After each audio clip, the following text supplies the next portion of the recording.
നമസ്കാരം. എല്ലാവർക്കും സ്റ്റോറി വേൾഡിലേക്ക് സ്വാഗതം. ഞാൻ ഇന്ന് പറയാൻ പോകുന്നത് കോഴിക്കോട് നടന്നൊരു കഥയാണ്. കോഴിക്കോട് ഒരു മലയോര ഗ്രാമത്തിൽ, അവിടെ വളരെ മനോഹരമായ സ്ഥലമാണ്. ധാരാളം വയലുകള്, ഒരു മലയുണ്ട്. അതിന്റെ ആ താഴ്വാരത്തില് വളരെ പാവപ്പെട്ട ഒരു കൂട്ടം ആളുകൾ താമസിച്ചിട്ടുണ്ടായിരുന്നു. ഒരു 4 സെന്റിലാണ് അവരുടെ വീടുകളുള്ളത്. നമ്മുടെ ഈ കോളനിയൊക്കെ പോലെ 4 സെന്റില് വീട് വെച്ചിട്ടുള്ള കുറച്ച് പാവപ്പെട്ട സാധാരണക്കാരായ മനുഷ്യര്. അപ്പൊ അവർ വളരെ സ്നേഹത്തോടെയും സൗഹാർദ്ദത്തോടെയാണ് അവർ ജീവിക്കുന്നത്. ജാതി മതങ്ങളോ അങ്ങനത്തെ യാതൊരു കാര്യങ്ങളും അവരുടെ ശ്രദ്ധയിൽ പോലും വരുന്നതല്ല. അപ്പൊ അവിടുത്തെ ഒരു ഫാമിലി എനിക്ക് പേഴ്സണലായി അറിയുന്ന ഫാമിലിയാണ്. ഞാൻ അവിടെ പോവാറൊക്കെ ഉണ്ട്. രാധേച്ചി ഒരു 55 വയസ്സായിട്ടുള്ള ഒരു സ്ത്രീയാണ്. രാധേച്ചിക്ക് 3 പെൺകുട്ടികളാണുള്ളത്. മൂത്ത മകളുടെ കല്യാണം കഴിഞ്ഞു. പിന്നെ 2 പെൺകുട്ടികളാണുള്ളത്. രാധേച്ചിയുടെ ഭർത്താവ് ഒരു കൂലിപ്പണിക്കാരനാണ്. അപ്പൊ രാധേച്ചിയുടെ വീടിന്റെ തൊട്ടടുത്ത് വേറൊരു ഫാമിലി ഉണ്ട്, ആമിനത്തെ പറയുന്ന പോലെ ഏകദേശം രാധേച്ചിയുടെ അതേ ഒരു പ്രായമാണ്. ആമിനത്തയ്ക്ക് ഒരു മകളുണ്ട്, ജമീല.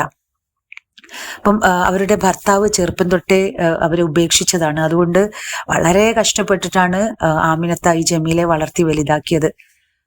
അതുകൊണ്ട് തന്നെ വീട്ടിൽ അത്യാവശ്യം ഒരു തൊഴിലുറപ്പ് പദ്ധതിക്ക് അതിനൊക്കെ പോകുന്നു.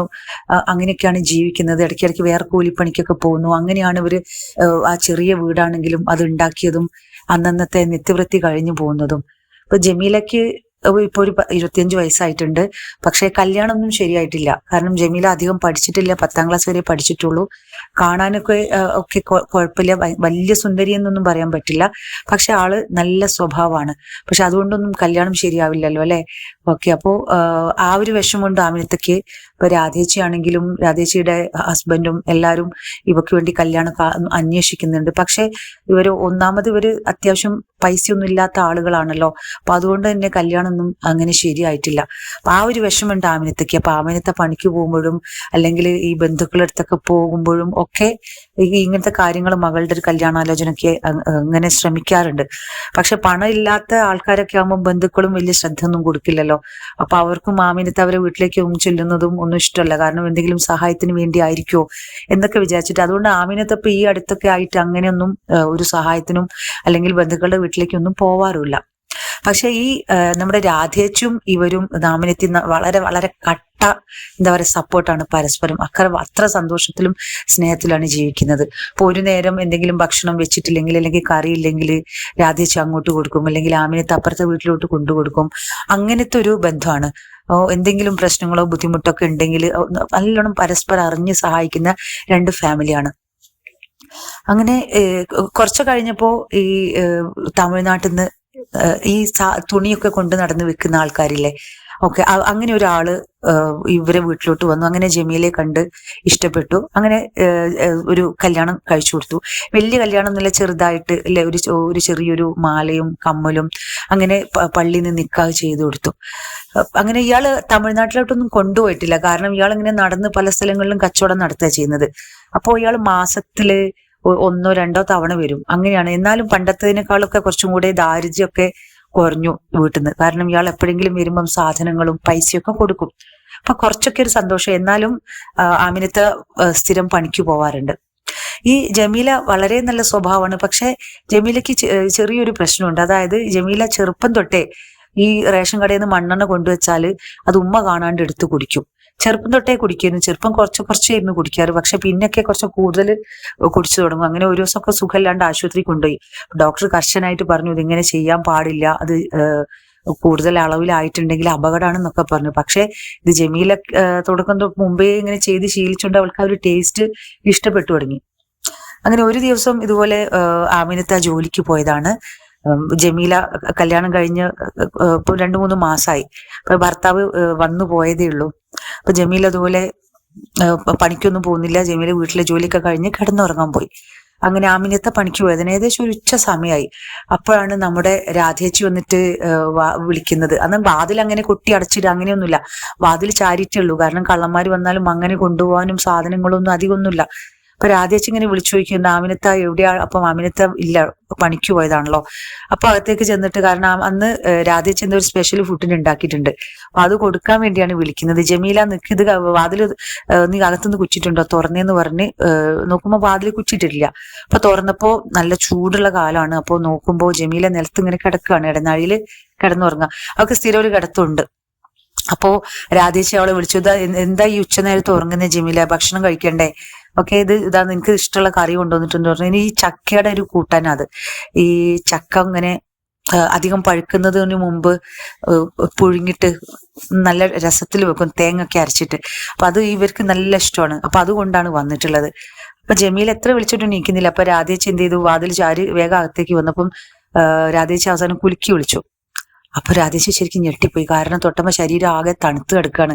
അപ്പൊ രാധേച്ചി ഉറക്കെ കരഞ്ഞുകൊണ്ട് പുറത്തേക്ക് ഓടി അടുത്ത വീട്ടിലെ ആൾക്കാരൊക്കെ വിളിച്ചു, രാധേച്ചിന്റെ മക്കളെ വിളിച്ചു. അങ്ങനെ എല്ലാരും കൂടി കിതച്ചു വന്നു. നോക്കുമ്പോ എന്താ സംഭവം, അവള് മരിച്ചു കിടക്കാണ്. അപ്പോ ഇവരെല്ലാരും കൂടി വേഗം പോയിട്ട് ആമിനത്തെ, പണിക്ക് പോയതിരുന്ന ആമിനത്തെ വിളിച്ചു കൂട്ടിക്കൊണ്ടുവന്നു. അങ്ങനെ ഉടനെ തന്നെ ഈ ജമീലയുടെ മയ്യത്ത് ആശുപത്രിയിലേക്ക് കൊണ്ടുപോയി. അങ്ങനെ രാത്രിയോടെ അത് പോസ്റ്റ്മോർട്ടത്തിന് കൊണ്ടുപോയി. പിന്നെ പിറ്റേ ദിവസമാണ് അത് കിട്ടുന്നത്. മെഡിക്കൽ കോളേജിലേക്കാണ് കൊണ്ടുപോയത്, കാരണം അടുത്തൊന്നും അത്ര വലിയൊരു ആശുപത്രി ഒന്നുമില്ല. അങ്ങനെ പിറ്റേ ദിവസം ഒരു ഉച്ചയായപ്പോഴേക്കും അത് പോസ്റ്റ്മോർട്ടം ഒക്കെ കഴിഞ്ഞ് വന്നു. അങ്ങനെ നമ്മുടെ ആമിനത്ത വല്ലാത്ത സങ്കടത്തിലായി. ആമിനത്ത നെഞ്ചത്തടിച്ച് കരയാണ്. കാരണം ആമിനത്തക്ക് ബന്ധു അല്ലെങ്കിൽ സ്വന്തക്കാരെന്ന് പറയാൻ വേറെ ആരുമില്ല ഈ ലോകത്തില്. അപ്പൊ ആമിനത്ത ഇങ്ങനെ ഉറക്കെ ആ മയ്യത്ത് നോക്കി ഇങ്ങനെ കിടന്നിട്ട് കരയാണ്. ആമിനത്ത, മോളെ നീ എന്നെ വിട്ടുപോയല്ലോ, ഇനി എനിക്ക് ഈ ലോകത്തിൽ ആരാണുള്ളതെന്ന് പറഞ്ഞാൽ എല്ലാവർക്കും വല്ലാത്ത സങ്കടം വന്നു. അപ്പൊ നമ്മുടെ രാധേച്ചി ആമിനത്തിനെ അടുത്ത് പോയിട്ട് കെട്ടിപ്പിടിച്ചിട്ട് ആശ്വസിപ്പിക്കുകയാണ്, കരയണ്ട, ഞങ്ങളൊക്കെ ഉണ്ടല്ലോ. അങ്ങനെ വല്ലാത്തൊരവസ്ഥയായിരുന്നു. ഒരുപാട് ആൾക്കാരൊന്നും വന്നില്ല, കാരണം ഇവര് വളരെ വലിയ ഉയരത്തിൽ റെപ്യൂട്ടേഷൻ ഒന്നുമുള്ള വലിയ ഫാമിലി ഒന്നും അല്ലല്ലോ. അപ്പം നാട്ടുകാർ വളരെ കുറച്ചേ വന്നുള്ളൂ. അപ്പോ നാട്ടുകാരൊക്കെ വന്നത് കഴിഞ്ഞ് അവസാനം മയ്യത്തൊക്കെ അടക്കി. അത് കഴിഞ്ഞിട്ട് നമ്മുടെ ആമിനത്ത വളരെ സങ്കടത്തോടെ ആ ഇടനാഴിയിലെ ചുമരും ചാരി ഇരുന്ന് ഇങ്ങനെ കരഞ്ഞു. അപ്പൊ രാധേച്ചിയും മക്കളും, രാധേച്ചിന്റെ ഭർത്താവ് പറഞ്ഞു, നീ അവിടെ തന്നെ നിന്നോ, നാളെ വന്നാ മതി, ജമീല മരിച്ചു പോയതല്ലേ, ആമിന ഒറ്റയ്ക്കായിരിക്കുമല്ലോ, നീ ഇന്ന് അവിടെ തന്നെ നിന്നാ മതി എന്ന് പറഞ്ഞു. അപ്പം രാധേച്ചി വിചാരിച്ചു, രാധേച്ചി അങ്ങനെ വീട്ടിൽ പോയി ഭക്ഷണമൊക്കെ ഉണ്ടാക്കി കൊണ്ടുവന്ന് എത്ര നിർബന്ധിച്ചിട്ടും നമ്മുടെ ആമിനത്തെ ഭക്ഷണമൊന്നും കഴിക്കുന്നില്ല. അവസാനം നിർബന്ധിച്ച് കുറച്ച് കഞ്ഞിവെള്ളം, ചെറിയ കുറിയരിട്ട കഞ്ഞിയൊക്കെ വെച്ചിട്ട് കഞ്ഞിവെള്ളമൊക്കെ കുടിച്ചു. അങ്ങനെ ഉറങ്ങിയെന്ന് പറയാൻ പറ്റില്ല, എങ്ങനെ അവിടെ തന്നെ ഇങ്ങനെ ഇരുന്നു. അപ്പൊ ഏകദേശം അന്ന് മുഴുവൻ തിരക്കായിരുന്നില്ല. അപ്പൊ ഏകദേശം ഒരു 11:30-12 മണിയാകുമ്പോൾ രാധേച്ചിക്ക് ഒന്ന് ടോയ്ലറ്റ് പോകണം തോന്നി. അപ്പോൾ അവിടെ തൊട്ടടുത്ത് വയലാണ്. അപ്പൊ ടോയ്ലറ്റ് കുറച്ച് ദൂരെയാണ്, കുറച്ച് അപ്പുറത്തേക്കായിട്ടാണ് ടോയ്ലറ്റ് ഉള്ളത്. അപ്പോ രാധേച്ചി വെള്ളമൊക്കെ എടുത്ത് ടോയ്ലറ്റിലോട്ട് പോയി. അങ്ങനെ ടോയ്ലറ്റിൽ പോയി ഇങ്ങനെ പുറത്തിങ്ങനെ വരുമ്പോഴാണ്, അപ്പൊ നോക്കുമ്പോൾ അന്ന് അത്യാവശ്യം നല്ല മഴക്കാറുണ്ടായിരുന്നു ആകാശത്തില്. പക്ഷെ രാധേച്ചി ടോയ്ലറ്റിൽ പോയി പുറത്തേക്ക് വന്നപ്പോഴേക്കും മഴക്കാരൊക്കെ പോയി, നല്ല പൂർണ്ണ ചന്ദ്രനാണ് ആകാശത്തില്. കാർമേഘമൊക്കെ അങ്ങനെ പോയി പുറത്തേക്ക് പോയി. അപ്പൊ രാധേച്ചി വിചാരിക്കുകയും ചെയ്തു, ഇതെന്താണ് നല്ല തെളിച്ചുണ്ടല്ലോ, നല്ല മേഘങ്ങളൊക്കെ പോയി, നല്ലൊരു കാലാവസ്ഥയാണല്ലോ. അപ്പൊ നോക്കുമ്പോ ദൂരെ മലയുടെ മുകളിൽ നിന്ന് നല്ല കാറ്റടിക്കുന്നുണ്ട്, ശക്തമായ കാറ്റടിക്കുന്നുണ്ട്. അപ്പൊ ആ കാറ്റിങ്ങനെ ദൂരേന്ന് ഇങ്ങനെ അടിച്ചിങ്ങനെ വരികയാണ്, ദൂരേന്ന്. അപ്പോ അടുത്തുള്ള മരങ്ങളും ഇലകളും ഈ വയലിലെ നെല്ലിന്റെ കതിരുകളടക്കം ഇങ്ങനെ കാറ്റിലിങ്ങനെ ഇളകി ആടാൻ തുടങ്ങി. അപ്പൊ രാധേച്ചി ആകെ വിചാരിച്ചു, ഇതെന്താ, രാധേച്ചിക്കൊന്നും മനസ്സിലാവുന്നില്ല. അപ്പൊ നോക്കുമ്പോ ആ കാറ്റിനോടൊപ്പം ആ വരമ്പിലൂടെ, ആ മലയുടെ താഴ്വാരത്തിൽ നിന്ന് വരമ്പിലോട്ട് ഇങ്ങനെ ഒരു വെളുത്ത നിസ്കാരക്കുപ്പായിട്ടിട്ട് ഒരു പെൺകുട്ടി ഇങ്ങനെ ഓടി വരുന്നതാണ് ആ രാത്രി 12 മണിക്ക്. അപ്പോൾ രാധേച്ചി സൂക്ഷിച്ചു നോക്കി. അപ്പൊ അതാരാണ്? അത് ജമീലയാണ്. അപ്പൊ ജമീലയെ മയ്യത്തടക്കി അതേ നിസ്കാരക്കുപ്പായിട്ടുകൊണ്ടാണ് അവൾ ഓടി വരുന്നത്. അതും സാധാരണയായിട്ട് ജമീല വളരെ പതുക്കെ നടക്കുള്ളൂ, സ്പീഡിൽ നടക്ക പോലില്ല. പക്ഷെ ഇപ്പൊ നോക്കുമ്പോൾ കാറ്റിനോടൊപ്പം കുതിച്ചിട്ടാണ് ജമീല വരുന്നത്. അപ്പൊ രാധേച്ചി ഭയങ്കര പെട്ടെന്ന് അങ്ങനെ ഞെട്ടിപ്പോയി. അവര് ആ ചുമര് പിടിച്ച് അവിടെ തന്നെ ഇങ്ങനെ നിന്നു. അപ്പൊ ഓടി വന്നിട്ട് അവര് ചെയ്യുന്നത്, അവിടെ ആ ഒരു വളവ് തിരിഞ്ഞ അവരുടെ വീടാണ്, ജമീലയുടെ വീടാണ്, ഒരു ചെറിയൊരു വീട്. അപ്പോ ജമീല കുതിച്ചു പോയിക്കൊണ്ട് ആ വാതിലിന് പോയി മുട്ടുകയാണ്. അപ്പൊ ഇത് ഇവിടെ നിന്ന് ഇങ്ങനെ കേൾക്കുന്നുണ്ട്, വഴക്ക മുട്ടുന്നുണ്ട്, മുട്ടിക്കൊണ്ടേയിരിക്കുകയാണ്. എന്നിട്ട് വിളിക്കുന്നു, ഉമ്മ വാതിൽ തുറക്കും, വാതിൽ തുറക്കുന്നു. അപ്പൊ വീട്ടിന്റെ അകത്താണെങ്കിൽ രാധേച്ചിയുടെ 2 മക്കളുണ്ട്. ആമിനത്ത ഉറങ്ങിയിട്ടില്ല. ആമിനത്ത ഇങ്ങനെ സങ്കടപ്പെട്ട് കരഞ്ഞുകൊണ്ടിരിക്കുമ്പോഴാണ് വാതിലിങ്ങനെ ശക്തമായി മുട്ടുന്നത്. അപ്പൊ എന്നിട്ട് പറയുകയും ചെയ്യുന്നു, ഉമ്മ വാതില് തുറക്ക്, ഇത് ഞാനാണെന്ന്. അപ്പൊ പെട്ടെന്ന് നമ്മുടെ ആമിനത്തൊക്കെ പെട്ടെന്ന് ഇങ്ങനെ മകളല്ലേ, അപ്പൊ അറിയാതെ വാതില് തുറക്കണം എന്ന് തോന്നിപ്പോയി. പെട്ടെന്ന് തന്നെ അവര് നല്ലോണം മനസ്സിലങ്ങനെ നല്ലോണം പ്രാർത്ഥിച്ച മനസ്സിനെ ശക്തിപ്പെടുത്തിയിട്ട് അവിടെ തന്നെ ഇരുന്നു. അപ്പൊ കുറേ സമയം ജമീല വാതിലിൽ മുട്ടി വിളിച്ചു. അവസാനം തുറക്കുന്നില്ല എന്ന് കണ്ടിട്ട് സങ്കടത്തോടെ കരഞ്ഞുകൊണ്ട് അതേ സ്പീഡില്, വളരെ സ്പീഡില് തിരിച്ചോടി. അവളെ ഓട്ടത്തിനോടനുസരിച്ച് കാറ്റും അവളെ കൂടെ തിരിച്ച് ഇലകളും മരങ്ങളൊക്കെ അങ്ങനെ ആലില പോലെ വിറച്ചുകൊണ്ടിരുന്നു. അങ്ങനെ കുതിച്ചോടി അവൾ ആ ഒരു വയലിലൂടെ മലയുടെ അപ്പുറത്തേക്ക് അപ്രത്യക്ഷമായി പോയി. അങ്ങനെ നമ്മുടെ രാധേച്ചി വന്നിട്ട് ഓടി വന്ന് വാതില് മുട്ടി ഞാനാണെന്ന് പറഞ്ഞ് അപ്പൊ ആമിനത്തെ വാതില് തുറന്നു കൊടുത്തു.